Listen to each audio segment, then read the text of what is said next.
everyone, welcome to English for Social Media. We are going to study Unit 2 in the first module, Crafting Engaging Content. This unit has 3 chapters, Techniques for Writing Attention-Grabbing Headlines and Captions, that is chapter number 1. And second chapter, Understanding Your Audience. Third chapter, Using Visuals and Multimedia Effectively to Enhance Engagement. Let's discuss chapter 1, Techniques for Writing Attention-Grabbing Headlines and Captions. There are many methods and techniques to make a content that can grab the attention of viewers in social media. It has several aspects. It can be things like creativity, visual impact, brevity, etc. Having a clear and high quality visual is mandatory when it comes to grabbing attention in social media. The pictures and videos have to be really attractive. Editing is also done to attract the attention. But we are here to talk about the use of language in such contents. Imagine everything is good, but what if the caption of a post is as long as a 10-mark essay? Is that effective? Not only the length of the writing, the choice of words and the narration also play a part in effective communication. There are several methods for that. The first method is keep it snappy. Snappy, what is that? It means clever, catchy, crisp, neat, etc. You need to sharpen your choice of words like bullets that are so small in size but can hit the target and make lethal effect. I know it's a very violent way of expressing the nature of social media language, but that's exactly what it is. Nobody has time to read your long paragraphs. Nobody cares about the complicated words that they have to go to Google for the meaning for. Everyone is busy scrolling from one post to the other with their thumb.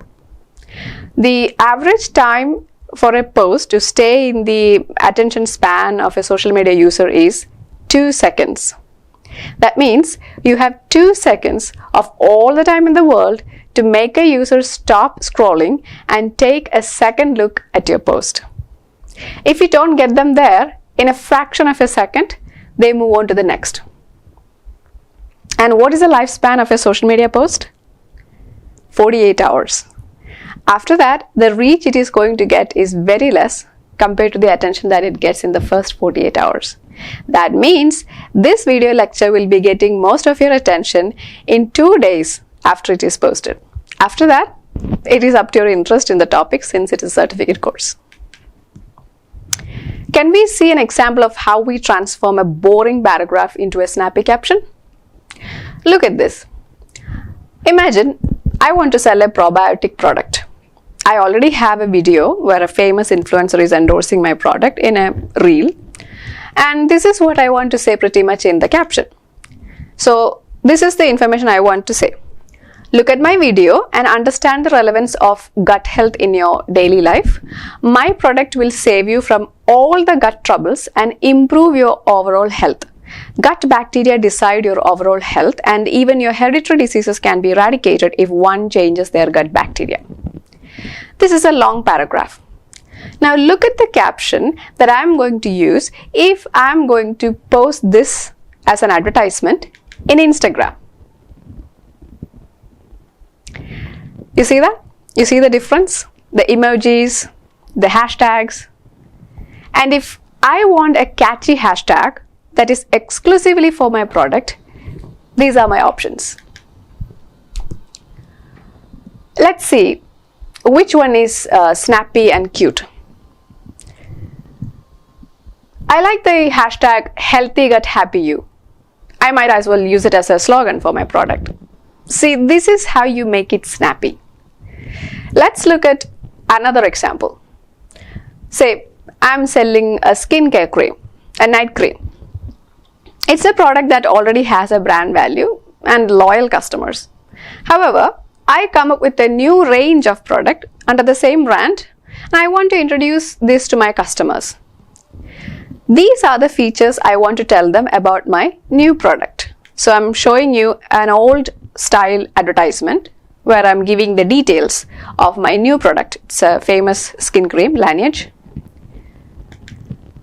Now I'm posting an ad in the social media, but I can't put all this information and ingredients in the caption. I want something simple elegant, that should sound like a young person speaking.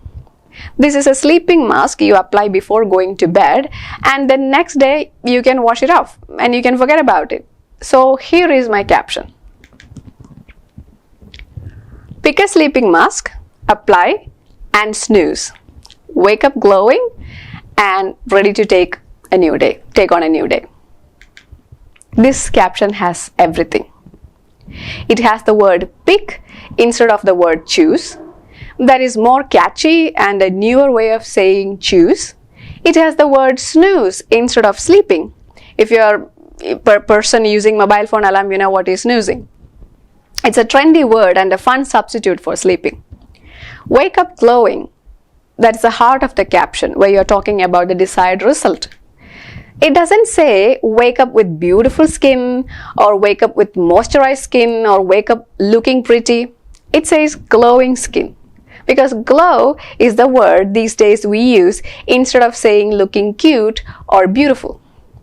And the last part, ready to take on a new day, empowerment, motivation. The product understands that you are a busy woman on the go, so use our mask, feel pretty, and go to work glowing. There, that caption is snappy. Now, I'll give you a little tip to convert your boring information into snappy captions.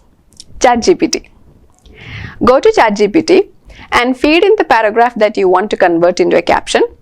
Don't forget to give the right prompt. Prompt is everything, you know that. It'll give you multiple options for captions. But make sure that you add your own touch by making slight variations into the caption. You can do that by changing emojis or create your own hashtags or replace better sounding words in the caption. Anyway, ChatGPT will show you how it is done, and you can start from there to practice making snappy captions. So ChatGPT is good. It's a good start if you know nothing about making a good catchy caption. Now going to the second method. It is including trigger words. That's the second method. What are trigger words? A trigger word is defined as a word that initiates a process or course of action. Essentially, any word that gets someone to do something, anything, it can be defined as a trigger word. There are several types of trigger words. There are inspirational trigger words, such as this. Look at that. Empower, how, overcome, reclaim, crush, seize, imagine. Now there are some trigger words that offer guarantee or assurance. Words like this. Proof, proven, trusted, backed by science, evidence-based, pure, reliable, foolproof. And there are trigger words that exploit the FOMO, fear of missing out. Look at these words. So hearing these words, you feel like if you skip it, you're missing out on something. So you go for it. So let's see some captions or write-ups in some posts that use inspiring trigger words. These are the example. Beat the fatigue and power up your day with Health Pro mineral drink. Recharge your energy and conquer every challenge. There is a muscle emoji and everything. There is hashtag beat the tiredness and Health Pro boost, energy on the go. 3 hashtags. Look at the next one. Crush your New Year fitness goals with these 5 habits. Look at another set. Build your dream life with 10 easy manifestation techniques. These days we see this every time in Instagram. 10 foolproof tips to overcome procrastination. Find your peace with our calming herbal teas. Peace is a trigger word. Unwind and relax with every soothing cup. Hashtags. Here are some examples where we use assurance as a trigger emotion in social media language. Pure Ayurveda's power and pure results. Anything Ayurveda, anything pure Ayurveda, we go for it. Unlock the ultimate solution for a brighter, whiter smile with Diamond Teeth Whitener Serum. Experience dazzling results and show off your confidence. Ultimate solution. Hashtag ultimate solution. Hashtag brighter smile. Hashtag Diamond Teeth Whitening. Haven't you seen captions like birthday sale or buy more, save more, buy one, get two. These are all trigger words. The word birthday immediately triggers us to buy something, celebrate something, gifting someone something, let's do something for the person, etc. We automatically think that birthday means we have to spend some money on something. So there is a sale, voila, so you buy the product as a birthday gift to yourself or to someone else. Save more is another trigger word. Buy one, get one. Buy two, get two. Another trigger word that creates a rush in us to run to the store and buy it before the sale ends. Let's go to the third method. Third method is having inviting contents. What are inviting contents?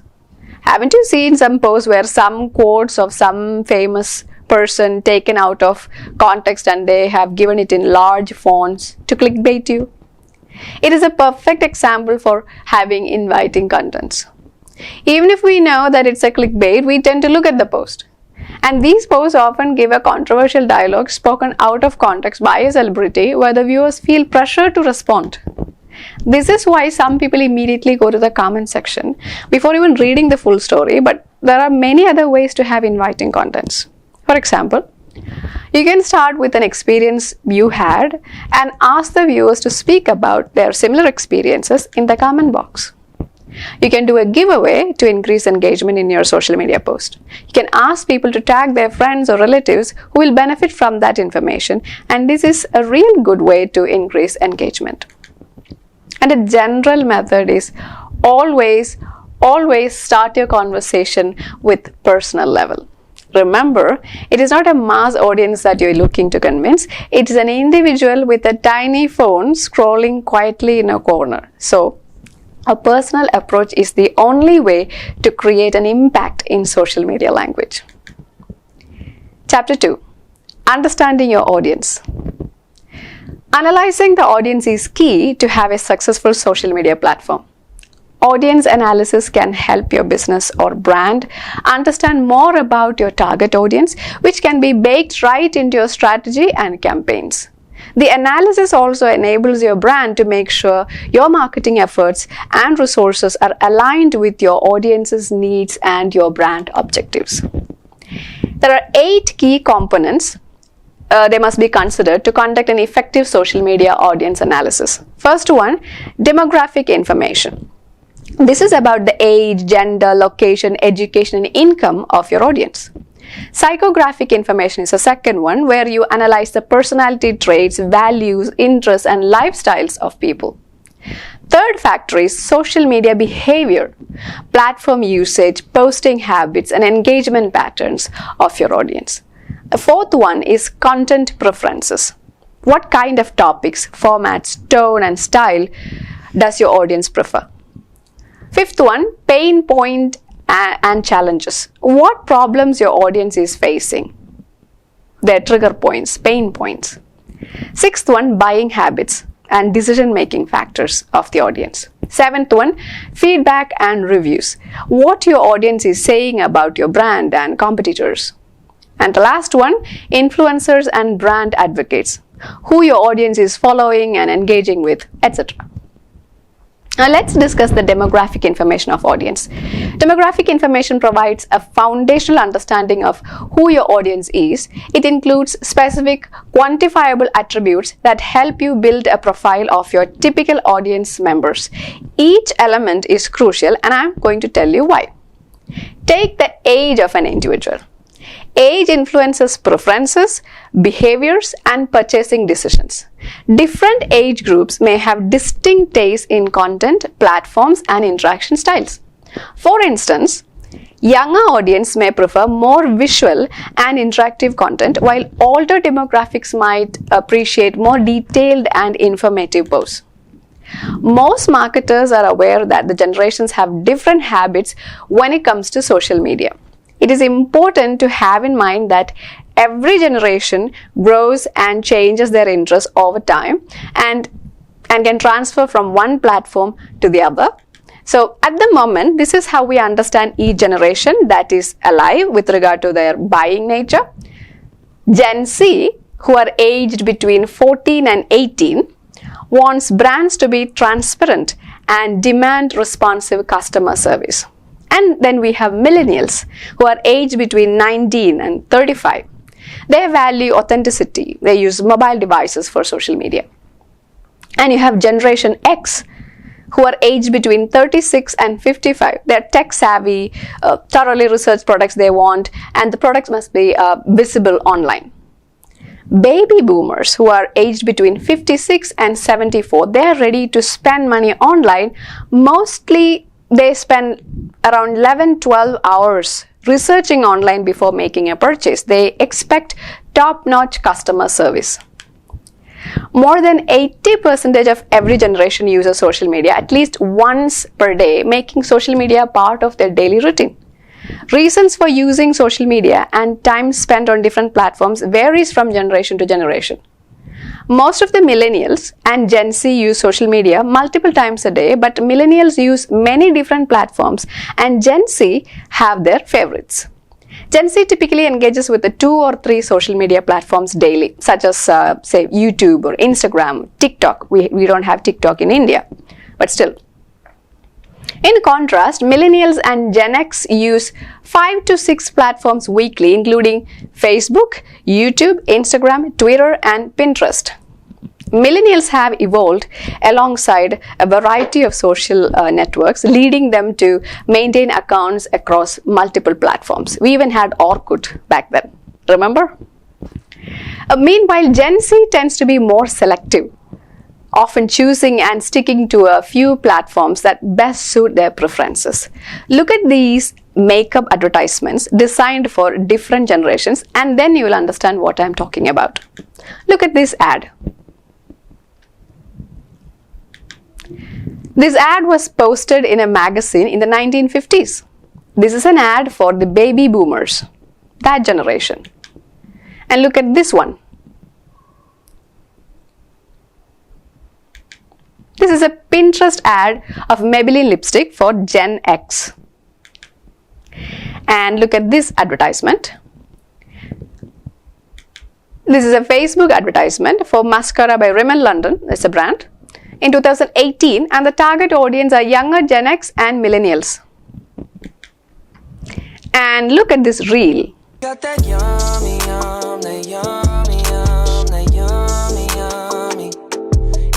This quick reel is for the Gen Z by Hyphen Cosmetics and skincare brand by a Bollywood celebrity. How does gender affect the nature of audience? So you see how age affects the advertisement style and everything. So how does gender affect the nature of audience? This is easy. Women tend to shop online while men go for in-store shopping experience. Women are often more engaged with the visual platforms like Pinterest and Instagram, where they may get some new fashion ideas, style ideas, beauty products and everything. Brands like Sephora use Instagram to showcase makeup tutorials and beauty tips. Men, however, might be more engaged with platforms like Reddit or YouTube for tech reviews and sports content. Tech brands like Asus or sports equipment brands might target their ads through YouTube tech channels or sports forums. A brand like Lululemon might be highlighting the versatility and comfort of its yoga pants with messages focusing on personal wellness and confidence in Instagram or Pinterest. On the other hand, a brand like Nike might market its sportswear to men in Instagram or YouTube with a focus on athletic performance and competition. Any products for the health of children targeted towards young women who are mothers. Women often make purchasing decisions for household items and home decor. Brands like Pottery Barn, they target women with advertisements featuring stylish home setups and seasonal decor ideas. Men might be targeted differently with ads focusing on the functionality, ergonomics, durability for items like power tools or tech gadgets from various brands. And just like that, customers and their preferred social media platforms change according to their education, location, and income too. This is how you analyze your audience and understand the market before crafting a social media post. So, we discussed 2 chapters from Unit 2, Crafting Engaging Content, Chapter 1, Techniques for Writing Attention-Grabbing Headlines and Captions, and Chapter 2, Understanding Your Audience. And in the next class, we will discuss the third chapter, which is Using Visuals and Multimedia Effectively to Enhance Engagement in Detail. See you next class. Bye-bye.